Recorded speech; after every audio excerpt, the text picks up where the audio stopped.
So how good is the Surface Pro 6, which is quite expensive in the US and even more expensive in India, that it makes even the rich feels richer? What?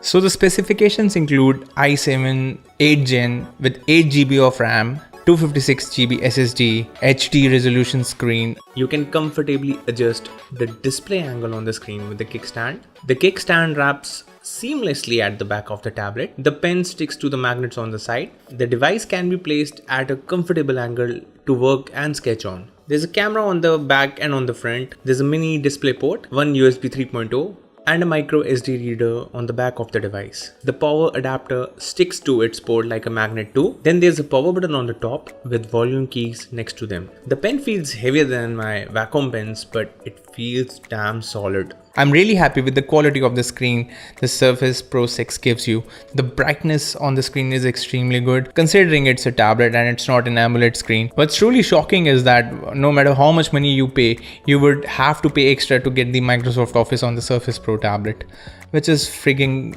weird and dumb. Really, why Microsoft? Why? I really love the build quality. There's nothing wrong with the build quality. Screams premium, premium, premium, premium all over the place. Now this tablet is quite slippery, so I recommend you either get an insurance or get an external cover, third-party covers or official covers. Whatever accessory Microsoft is trying to sell with the Surface Pro is extremely expensive.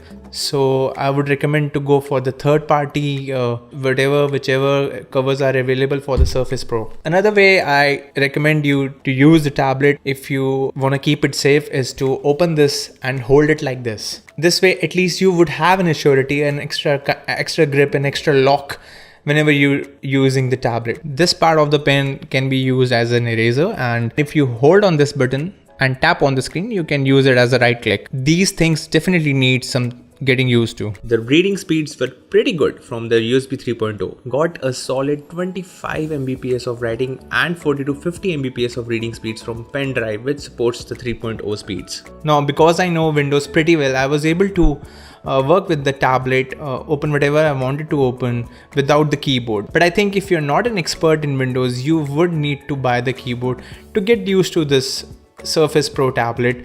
Otherwise you won't be able to find your way to some files or folders or settings like instantly when you switch on the Surface Pro for the very first time. I personally could manage using it without a keyboard, but I'm pretty sure a lot of people wouldn't be able to do so. So you would anyway buy the keyboard, the mouse or whatever you want to, because the OS is not strictly a tablet OS yet. Now because this is a full-fledged Windows machine, not all the animations are fluid.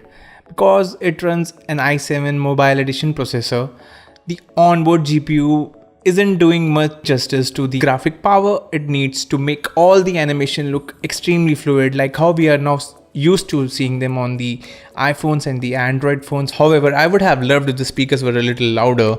Here's a sample of it.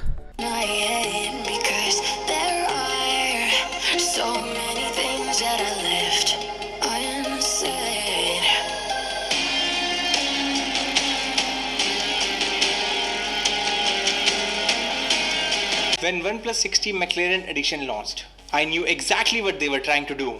They were getting our minds ready for a device priced higher than that. I took some shots on the rear and the front camera, both for video and stills. Don't expect too much, but I think they were pretty fine. Hello? Hello? Hello? Hello? But again, if I consider the cost, I would think I have been looted. You can definitely put at least one of the cameras to have a good sensor on it. But you gotta love the portability. If you own the keyboard, if you own the Surface Pro tablet, and most of your work includes editing documents, making documents, writing stuff, then you will love the portability on the Surface Pro 6. You can resize the keyboard. There are 3-4 options right on the top of the keyboard to adjust whatever pattern you want on your keyboard. As I was trying to use the Surface Pro extensively for my general purpose, for the stuff like browsing the internet, editing some documents, editing PowerPoint, Excel sheets, etc., I was quite loving it, and keyboard would only enhance the experience on the Surface Pro. As I've already mentioned, it costs way more than what it costs in the US, so I don't know how many people have actually bought this. I personally feel only the super rich people would have bought this thing in India. Maybe they were not super rich, maybe they were just rich. Maybe they won some money in lottery, or maybe they got their Bitcoin out at the right time. I'm a little shocked though. I was not happy with the benchmark results, especially when I tried to sculpt few things on Blender.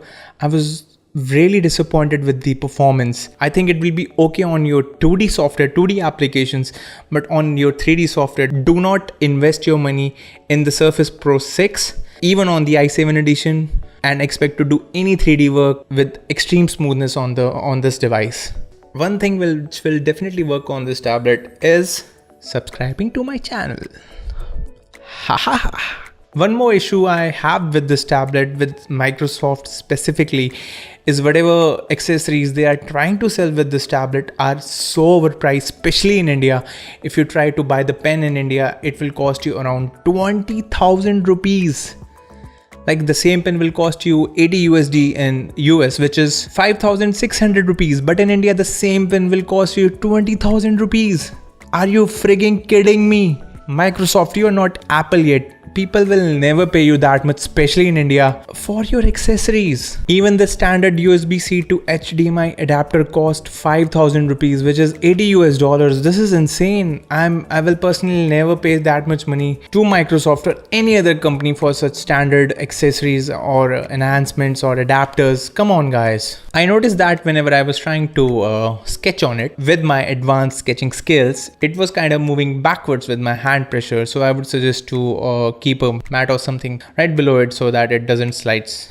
The web pages like engadget.com etc. opened fine, and I was able to zoom in and out quite comfortably without any jittery issues or anything like that. So I was pretty pleased with the browsing experience on this tablet. I've just got this tablet for half a day, so I am unable to comment on the battery performance. I couldn't put Photoshop and test it. I tried GIMP, but because of shortage of time, I was not able to fix the pressure sensitive issue on the Surface Pro 6 with the GIMP. I read someone's answer and it was pretty long and I didn't have much time, so I couldn't fix it, but I'm sure with some workaround you can definitely fix it. But do not expect to work on this tablet with your 3D apps or 3D software or sculpt anything on it. I would definitely not recommend it at all. So as I was using the Surface Pro 6, I felt there were a lot of hiccups to the overall experience, user experience. As a user, I felt that maybe it needed some upgrades, but I did install a lot of updates on the Windows before I tried to use it extensively and then make this video. So I'm not sure what is there which is lacking on this particular Surface model, which runs in i7 and 8GB RAM or 256GB